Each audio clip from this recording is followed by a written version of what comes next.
Halo teman-teman semua, bertemu lagi dengan Sinta dan Aldo pada hari ini. Kita mau ngobrol-ngobrol dengan 3 orang dari dalam komunitas yang kita kenal baik, dari Romo Paulus, Pak Robert Kennedy, dan juga Pak Ayung, yang kemarin sudah dinyatakan positif dan sudah sembuh juga.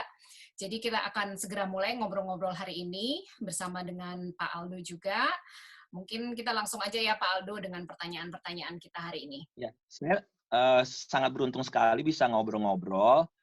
Kalau boleh cerita dari Romo Paulus, Romo, gejalanya apa sih yang waktu itu dirasakan waktu menjelang kena COVID-19 ini? Jadi tanggal 13 Maret 2020 itu saya masih bisa basket. Dan setelah itu diumumkan lockdown, saya nggak keluar kemana-mana, tinggal di seminari. 8 hari sesudahnya, saya kena sariawan. Dan biasanya kalau kena sariawan disertai dengan demam. Saya obati dengan tradisional, bawang putih sama air kacang hijau. Jadi diambil airnya, direbus diambil airnya. Dan minum Nyquil supaya bisa tidur. Bisa sembuh sariawannya. Tapi panasnya tidak hilang. Lalu tanggal 26, saya pingsan waktu doa pagi. Kemudian saya istirahat, minum obat Mucinex. Friday, tanggal 3 April saya cek. Itu kondisi saya sudah parah, sudah lemas, sesak nafas, kemudian batuk, nggak nafsu makan, diare. Waktu diperiksa, itu menunjukkan bahwa saya gejalanya positif. Tapi dokternya nggak terus terang ngomong. Saya diminta ke rumah sakit Jewish Hospital di Long Island. Lalu di sana saya dites lagi, dan tes darah, tes hidung, lalu ketahuan bahwa saya positif. Dan saya harus tinggal karena saya sudah parah, sudah sesak nafas. Jadi yang pertama itu demam, pusing, kemudian menyusul batuk, dan sesak nafas terakhir. Karena virus ini yang diserang adalah paru-paru sebenarnya targetnya. Ya. Gejalanya demam dulu, ya. Setelah demam langsung batuk juga saat itu juga, saya langsung batuk, kering. dan Belum ada reak itu. Sesak napas masih belum waktu itu. Sesak napas saya mulai pas hari ke-11. Itu tanggal 5 April, itu hari Minggu, itu udah mulai nggak enak badan, udah demam, udah mulai batuk-batuk kering waktu itu. Atas saran temen, coba tes aja, dibilang gitu ke urgent care. Akhirnya pas tanggal 6-nya, besokannya saya tes gitu. Dan hasilnya itu tunggu 7 hari setelah tanggal 6 itu. Demamnya itu nggak turun-turun, antara 100 sampai 103 angkanya. Pokoknya saya cuma disaranin cuma makan Tylenol doang selama lagi nunggu hasilnya. Setelah hari ke-7, saya dapat kabar kalau memang saya positif COVID-19. Saya disuruh minum Tylenol doang. Obatnya cuma Tylenol doang sama nurse-nya, cuma painkiller doang. Setiap merasa demam, take Tylenol. Hari ke-11, kondisi saya itu makin parah. Udah ada sariawan juga saya. Sariawannya itu aneh, gede banget, udah beda dari biasanya sariawan. Sesak napas juga. Akhirnya pas hari ke-11 itu saya balik lagi ke urgent care Penn Hospital.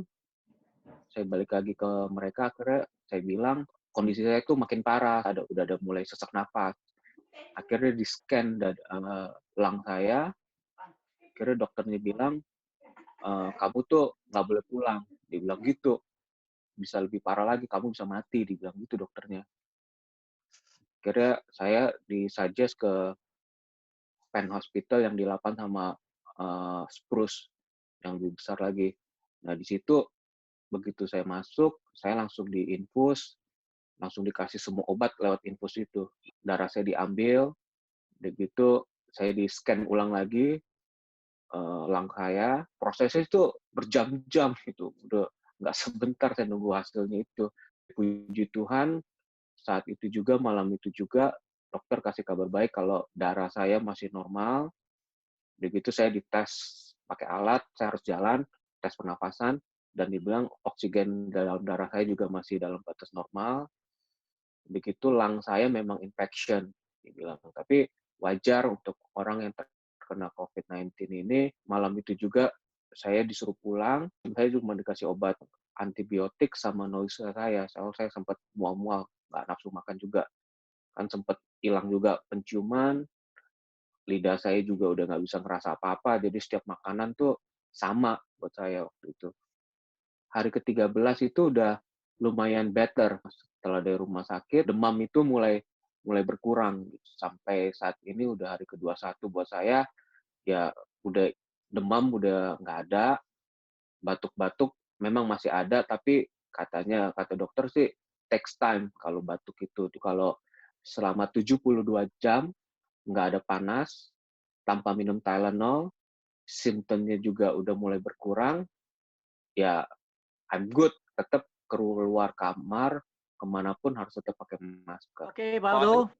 Kok Ayung gejalanya gimana? Gejala, Pak Aldo. Tidak ada gejala saya. Hanya batuk sedikit. Tidak ada panas dingin, tidak ada itu, mau jatuh aja saya. Waktu tanggal hari Maret saya jam 1 bangun, sebenarnya jam 4 saya mau dijemput kerja. Saya dibangun, bukannya ini muter kepala saya, mau jatuh.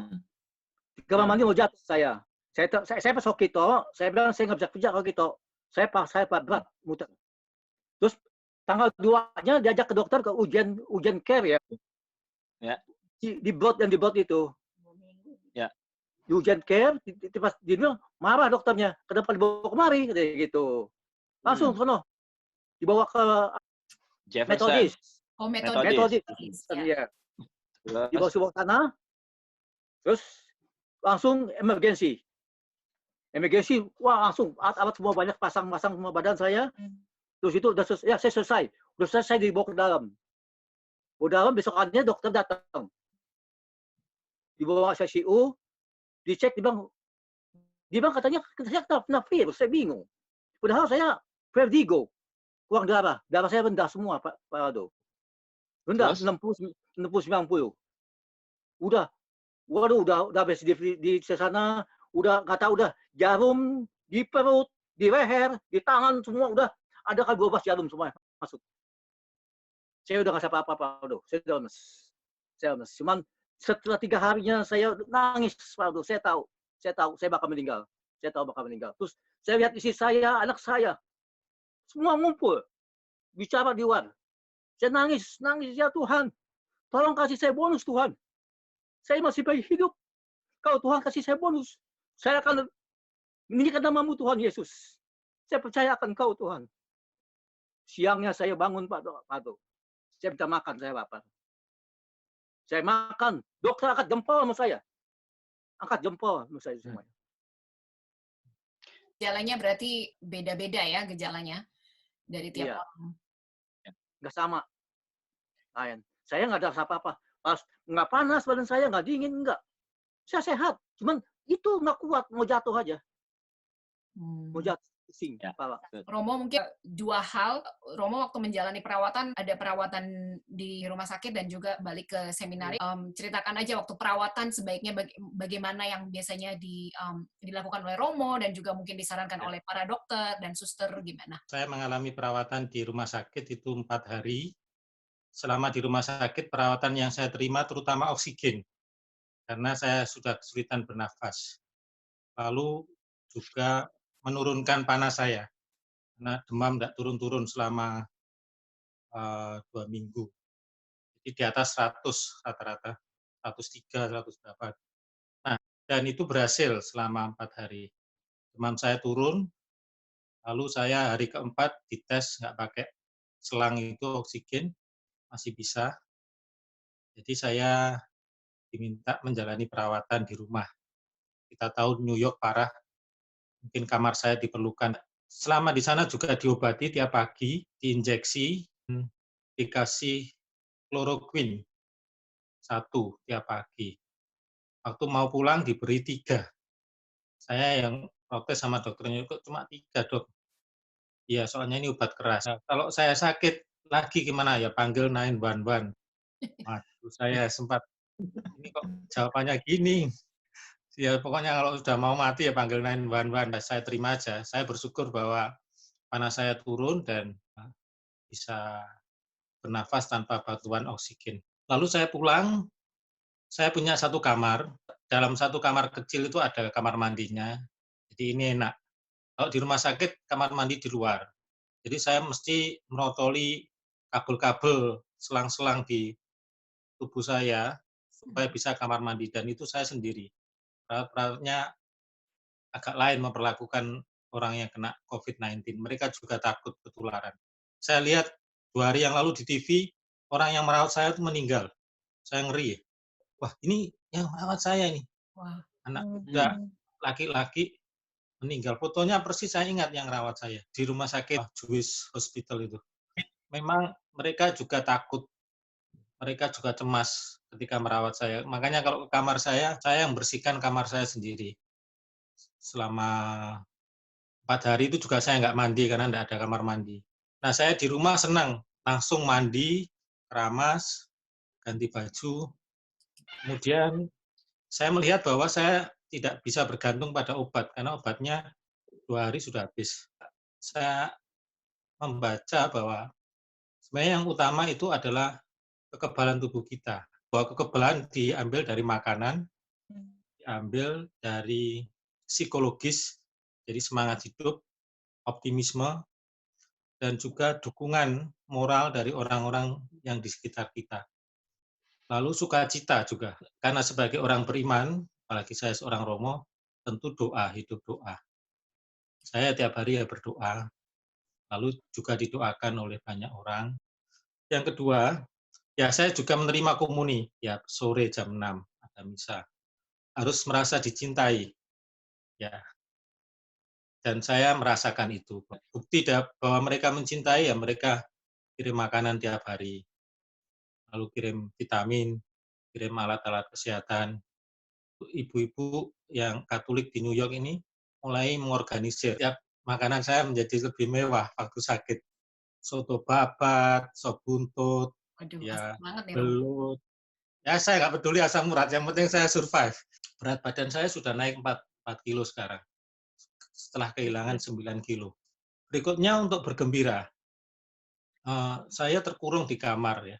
Lalu ada satu ruang untuk ruang bersama cukup besar. Nah, biasanya dipakai 3 romo. Tapi setelah saya pakai, 2 romo yang lain takut.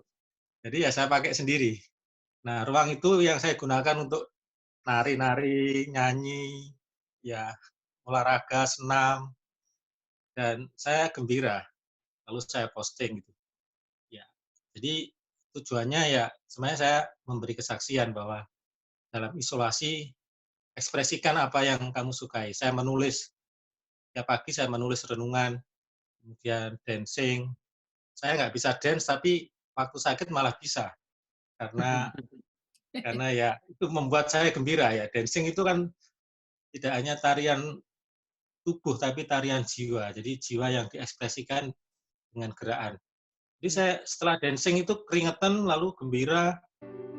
Dan saya baca-baca, dengar-dengar memang dianjurkan itu. Nyanyi, olahraga ringan. Kelima, ya harus punya harapan, hope. Jadi tadi kan ada iman, harapan, dan kasih. Harapan bahwa saya bisa mengatasi ini. Ada optimisme. Berdasarkan cinta dan berdasarkan iman saya bisa berharap. Dan yang keenam, ya gaya hidup sehat. Ya istirahat cukup, tapi jangan terlalu banyak tidur juga. Ya, karena tidur bikin lemes malah, bikin kehilangan semangat. Pokoknya cukup lah gaya hidup seimbang. Dan yang terakhir, sabar. Saya ini batuk paling lama biasanya cuma 5 hari. Ini 1 bulan lebih masih batuk. Kalau nggak sabar malah stres. Dan kalau nggak stres imunnya turun. Ya. Kalau masih sesak ya sudah, prosesnya begitu. Tapi saya sudah banyak kemajuan. Saya gejala-gejala yang kayak mual, panas, dan sebagainya hilang. Tinggal batuk sama sesak, dan itu pun sudah jauh berkurang. Pengobatan selama saya sakit, waktu saya demam, batuk, lemes, satu badan tuh sakit, lemes banget deh, nyeri. Saya coba dengan air uap, yang udah di air panas, diuap saya hirup aja udaranya itu. Itu ngebantu banget buat saya. Sehari bisa 3 sampai 4 kali deh saya coba hirup uap itu ngebantu banget.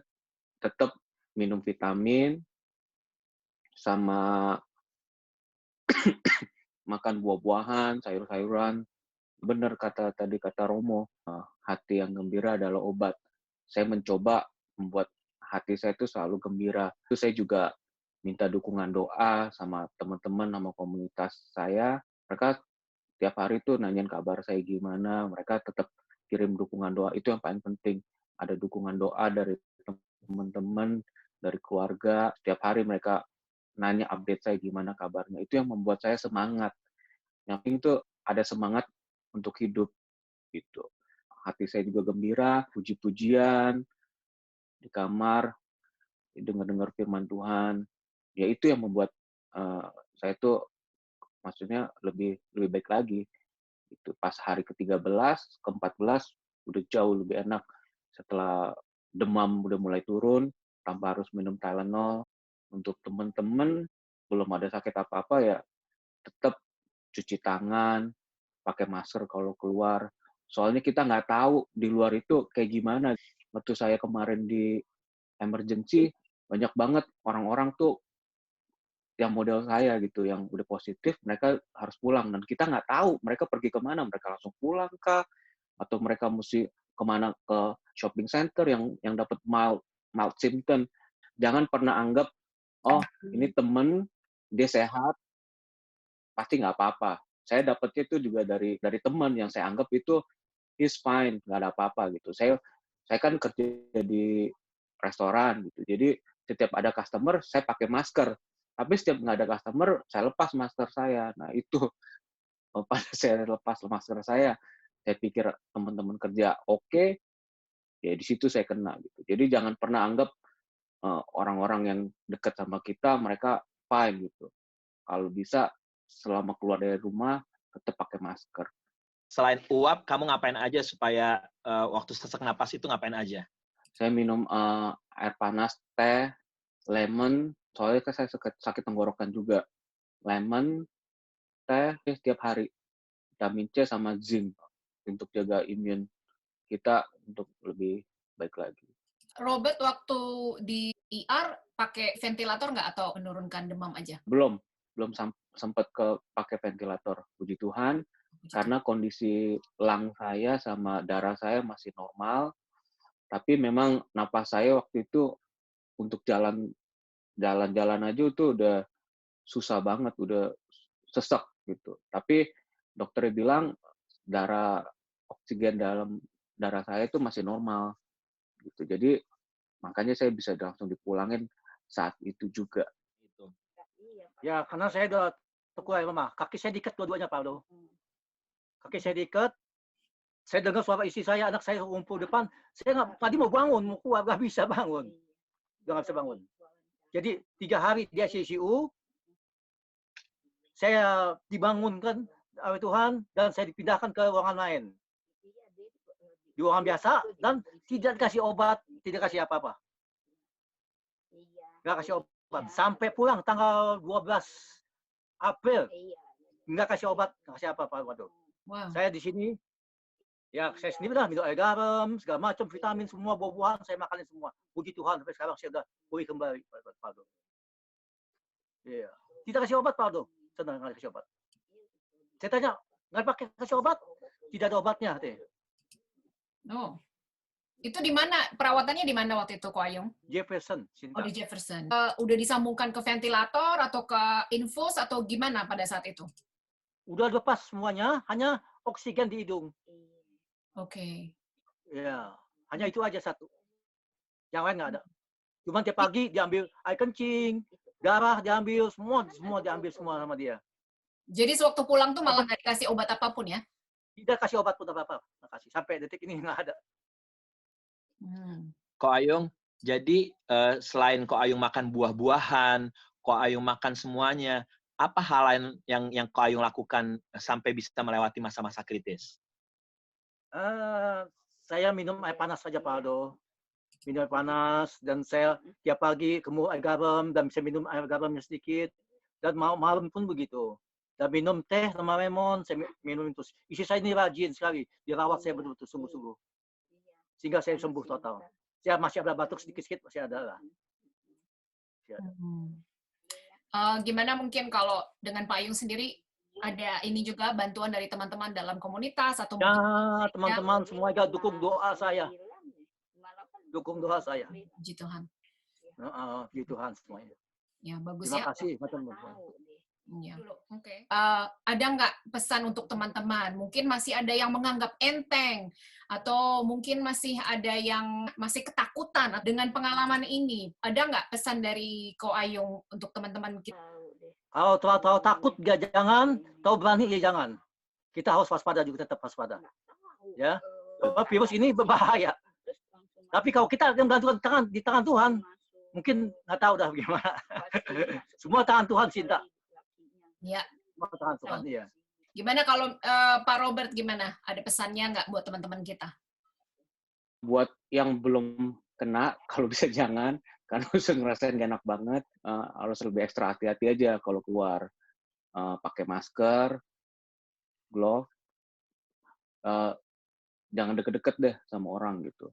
Kalau yang udah kena, lagi proses pengobatan, stay positif aja, positive thinking. Jangan pikir macem-macem, pokoknya hati yang gembira adalah obat. Sekali lagi, terima kasih Romo Paulus, terima kasih untuk Pak Robert, dan juga untuk Ko Ayung atas kesediaannya, keterbukaannya. Dari mereka bertiga adalah bahwa dukungan dari teman dan keluarga sangat penting. Perlu banget untuk mempunyai sukacita dan stay positif kalau Anda memang terkena, dan harus jaga makanan. Dan yang paling penting, kalau yang saya dengar dari ketiga kesaksian mereka adalah bagaimana doa baik dari pribadi yang mengalami positif, juga dukungan doa dari orang-orang di sekitar. Untuk Anda yang mengikuti program ini tahu, khususnya komunitas Indonesia, kalau ada di antara teman kita yang mengalami positif atau carrier, jangan dijauhin, jangan di ngomongin, ayo kasih dukungan, kasih doa buat dia, kasih perhatian. Dan kalau memang Anda sudah positif, jangan juga Anda menutup diri, tapi terbuka biar ada pertolongan, karena saya tahu community leaders di Philadelphia terbuka dan sangat sekali ingin membantu Anda semuanya. Bukan begitu, Sinta? Ya, betul. Tadi dari teman-teman juga semuanya memberitahukan kalau hati yang gembira adalah obat, itu betul sekali. Saya cuma mau tambahin aja, kita percaya kepada Tuhan, tapi kita juga harus ingat Tuhan memberikan kita hikmah untuk menggunakan akal sehat. Jadi kalau udah sakit, ya mohon ke dokter. Karena kalau kita berdoa terus, dokter-dokter yang udah dikasih talenta sama Tuhan untuk mengobati kita dan membantu kita nggak akan bisa bekerja. Gitu. Dan again, kita community leaders di Philadelphia siap membantu Anda apapun keadaan Anda semuanya. Silakan menghubungi, mungkin bisa menghubungi Pak Aldo, bisa menghubungi saya. Nanti bisa kita koneksi dengan teman-teman dari dalam komunitas yang membagi sembako, dan kita juga akan umumkan terus nanti kalau ada bantuan-bantuan untuk teman-teman. Thank you so much, Sinta. Terima kasih Pak Aldo. Good night.